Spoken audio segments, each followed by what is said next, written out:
Olá, irmãos. Então, continuando, nós vimos que a primeira mulher, simbolizada pela Virgem pura, ela corresponde à igreja verdadeira de Deus, ou seja, o povo sincero, o povo verdadeiro de Deus, os servos fiéis de Deus. E eles têm como característica que eles guardam os mandamentos e têm o testemunho de Jesus.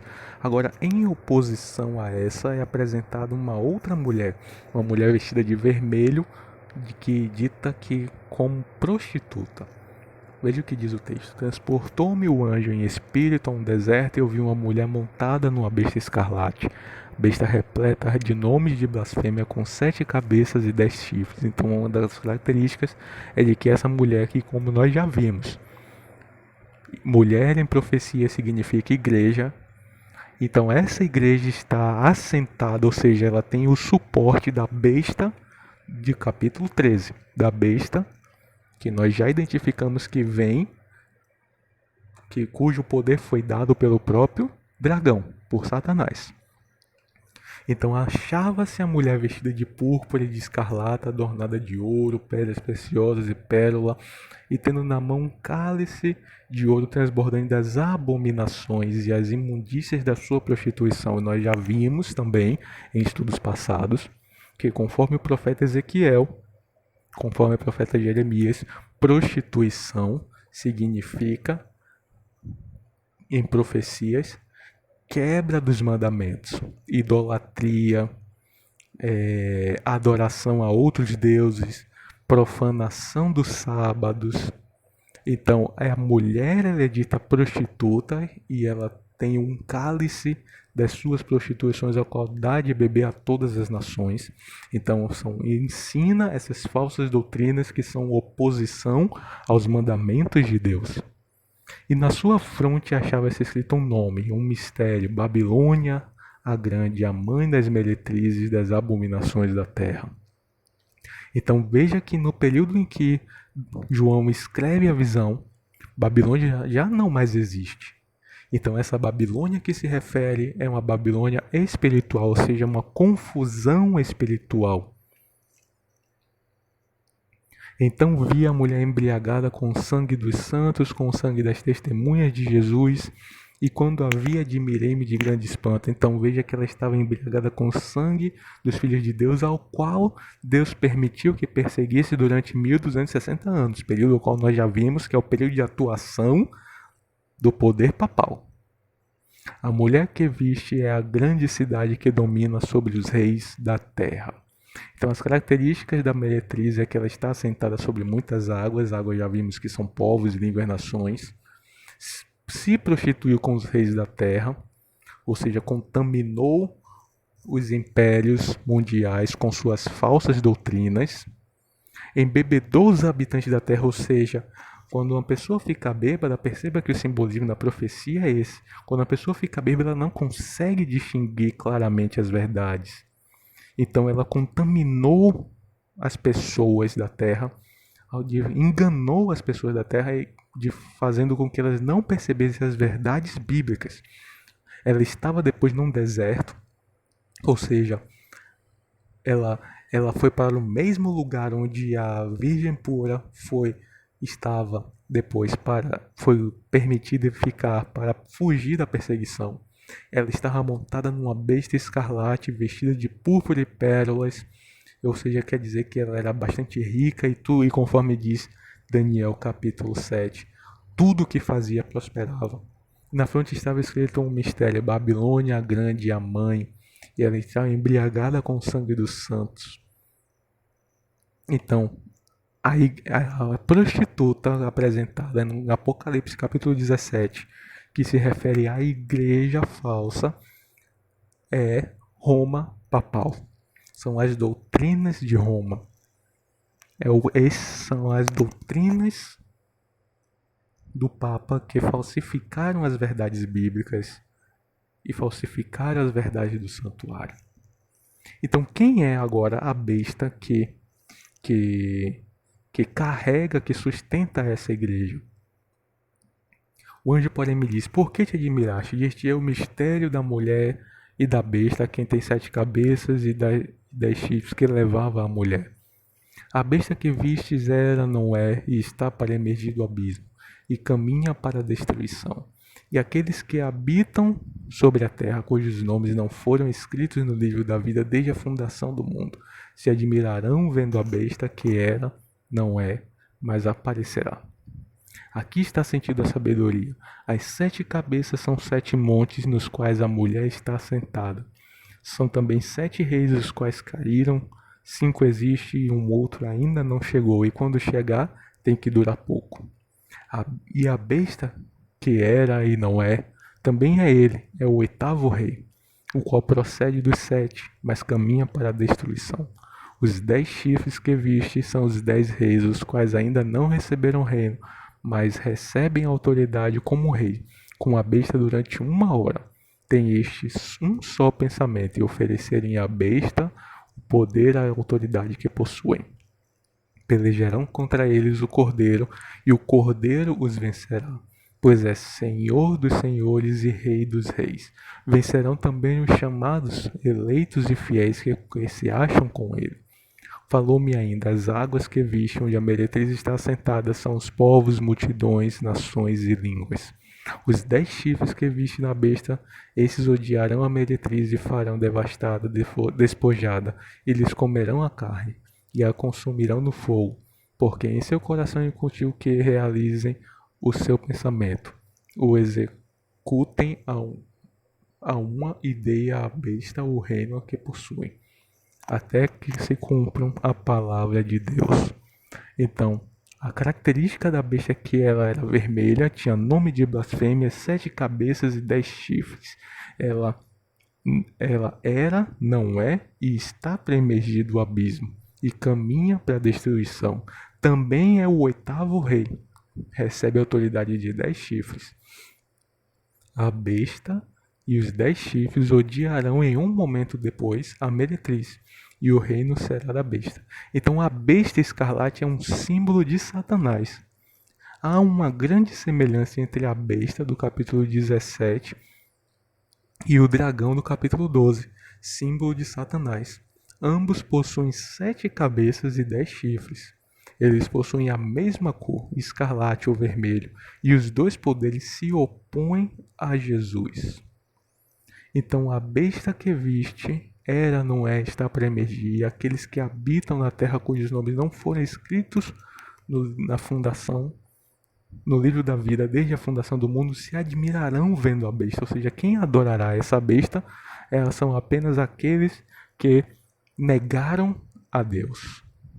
Então a besta escarlate é símbolo dos Estados Unidos, porque nesse panorama escatológico, os Estados Unidos é o último poder que reinará, que terá supremacia, domínio no mundo até a volta de Cristo. Seu alcance ele é global. Então veja mais uma vez aquilo que nós já analisamos no capítulo 13, a união entre a besta que sobe da terra e a besta que sobe do mar.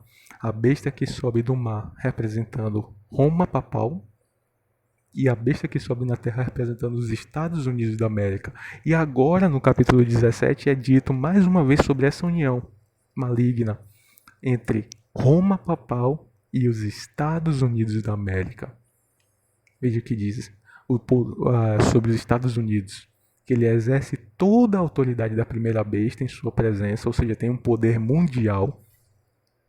E agora, embora no primeiro momento ele falasse como cordeiro, agora ele age como dragão. E veja o que ele faz. Nesse segundo momento ele faz com que toda a terra e seus habitantes adorem a primeira besta, ou seja, adorem ao poder papal, cuja ferida mortal foi curada. Perceba, meus irmãos, mais uma vez, que depois dos 1260 dias, ou seja, em 1798, Roma foi ferida de morte, ou seja, não tinha mais poder e influência política. Mas em um dado momento na história, no futuro, esse poder voltará a ser influente. E agora os Estados Unidos irão obrigar com que todas as pessoas adorem, ou seja, obedeçam ao poder papal. E esse poder ele seduz os que habitam na terra por causa dos sinais, que lhe foi dado a executar, dizendo que façam uma grande imagem à adoração à besta, aquela que foi ferida, mas sobreviveu. Então nós vemos aqui essa união entre os Estados Unidos da América e o poder papal. E o poder papal assumindo grande importância política e religiosa. Aqui veja, pela primeira vez na história, um papa discursou no Congresso americano. O Papa Francisco, ele discursou no Congresso americano e foi aplaudido de pé. E pela primeira vez na história, nós vemos um papa, o Papa Francisco, discursando nas Nações Unidas, e novamente ele foi aclamado de pé. E não somente isso, nesses nossos últimos dias, o poder papal tem promovido também uma reforma religiosa, no sentido de união de todas as igrejas e de união de todas as religiões. Mais uma vez, a profecia se cumpre com precisão. Aqui nós vemos um encontro que aconteceu recentemente entre o Papa e líderes evangélicos protestantes nos Estados Unidos. E ali foi declarado que a reforma acabou e que agora era o momento de se buscar conciliação, diálogo entre as igrejas protestantes e o catolicismo para definir os rumos do novo cristianismo. Você percebe como a influência do poder papal está recuperando seu poder? A ferida mortal está sendo curada. Aqui nós vemos o Papa em uma conferência com o Ayatollah Khomeini, que é a autoridade máxima do islamismo e líder supremo do Irã. E abaixo nós vemos a reunião em uma mesquita com um imã, que é uma das autoridades máximas também do islamismo. E ali foi celebrado uma adoração religiosa ecumênica dentro de uma mesquita com um líder islâmico e um líder católico. A aproximação das religiões.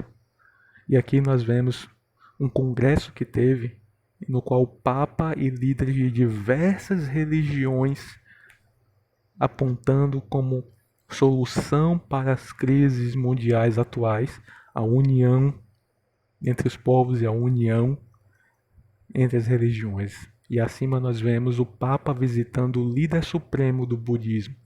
E ali foi celebrada uma reunião religiosa ecumênica entre o budismo e o catolicismo. União entre as igrejas, é isso de que a profecia está falando. O poder, a ferida mortal do papado está sendo curada e doutrinas falsas, o vinho da prostituição está sendo entregue para que os povos bebam e fiquem embriagados com ele, ou seja, sejam seduzidos por esse poder. E aí, meus irmãos, quando essa ferida mortal for plenamente curada, acontecerá a profecia de Apocalipse 13, 16 e 17. E a todos, os pequenos e grandes, ricos e pobres, e os livres e os escravos, fez que lhes seja dada certa marca sobre a mão direita ou sobre a fronte, para que ninguém possa comprar ou vender, senão aquele que tem a marca e o nome da besta e o número do seu nome. Aqui está a sabedoria. Aquele que tem entendimento calcule o número da besta, pois é o número de homem. Ora, esse número é 666. O 666, a marca da besta. Quando os Estados Unidos da América, quando a ferida mortal de Roma, do papado, for plenamente curada e ele voltar a ter poder e prestígio como teve antes, os Estados Unidos da América se apoiarão ao poder papal e obrigarão que todos reverenciem e sigam aquele poder, ao Papa. E aí será instituída a marca da besta. Perceba que quem irá receber a marca da besta é aqueles que não tiveram os nomes escritos no livro da vida do Cordeiro, o qual foi morto desde a fundação do mundo. Então percebam, meus irmãos, e nós iremos analisar esse assunto no próximo capítulo, que o momento em que nós estamos vivendo é o momento em que Deus reteve os ventos, ou seja, tem segurado o poder satânico para selar na frente os seus filhos. Ou seja, Deus primeiro sela com os filhos sinceros de Deus, com o selo de Deus. E após todos os seus filhos terem sido selados, aqueles que rejeitaram a Deus, eles irão se submeter à marca da besta. Então perceba que a marca da besta e a batalha do Armagedon é uma questão de adoração. A marca da besta não se refere a um microchip, não se refere a uma tatuagem, não se refere a um código de barras ou qualquer outro tipo de tecnologia, mas o contexto do selamento de Deus e da marca da besta é adoração. Então perceba que em Apocalipse é apresentado duas igrejas, uma igreja falsa e uma igreja verdadeira. Um povo verdadeiramente de Deus, o remanescente, e um povo que escolheu seguir a besta. A característica do povo de Deus, da igreja verdadeira, é que eles guardam o mandamento e têm o testemunho de Jesus. E esse povo, no tempo do fim, eles vencerão no Armagedon pelo poder do sangue do Cordeiro e pelo testemunho em que deram. Vocês percebem, irmãos? O momento solene em que nós estamos vivendo é o momento em que Deus está julgando o seu povo. E com isso ele está selando os seus filhos com o verdadeiro selo de Deus. O momento de você receber o selo de Deus é agora. O momento de você se decidir para Deus é agora. O momento de você entregar as suas vidas a Cristo Jesus e ser parte do seu povo é agora. Pois como nós já dissemos, só existe graça enquanto Jesus está no santuário intercedendo pelo seu povo. Quando ele sair do santuário, ele virá a essa terra para executar a justiça.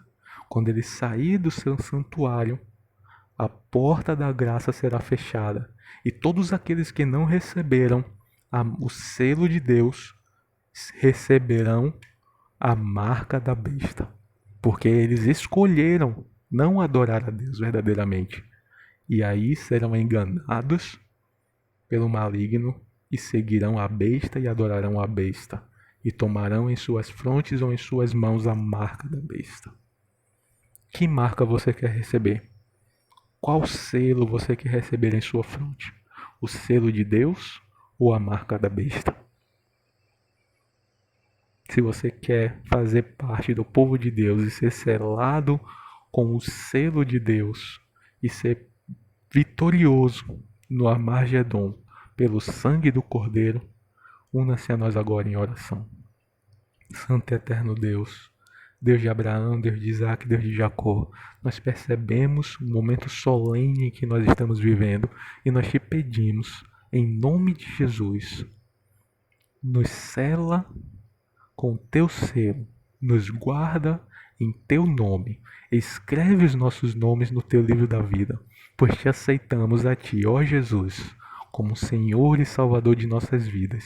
Então vem e reina em nós e faz-nos remanescente e vitoriosos em teu nome. É o que te pedimos, em nome de Jesus. Amém. Então, meus irmãos, no próximo encontro, Nós iremos agora analisar quem é os 144 mil, quem é o povo que irá receber a marca da besta, o que é o selo de Deus e o que é a marca da besta. E guardamos vocês no próximo encontro.